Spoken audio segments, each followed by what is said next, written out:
تو دوستوں سیاست کے میدان میں ہر دن ایک نیا موڑ آتا ہے اور اس بار نجم سیٹھی نے بڑا دعویٰ کیا ہے۔ کہانی ہے عمران خان اڈیالہ جیل اور ملک کے وسیع تر مفاد کی۔ آئیے جانتے ہیں کہ وہ کیا ہے۔ نجم سیٹھی کے مطابق عمران خان کو اڈیالہ جیل میں ایک پیغام دیا گیا کہ ملک کی خاطر آپ اور آپ کی یوتھ کی ضرورت ہے، یعنی ملک کے وسیع تر مفاد کے لیے عمران خان کی حمایت کی ضرورت تھی۔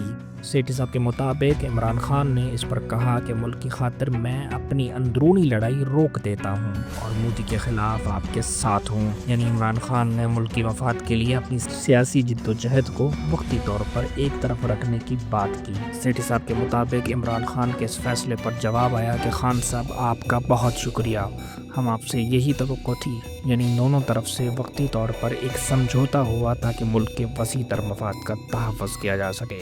لیکن سوال یہ ہے کہ کیا واقعی عمران خان اور اسٹیبلشمنٹ ایک پیج پر آ سکتے ہیں یا پھر یہ محض ایک سیاسی چال ہے؟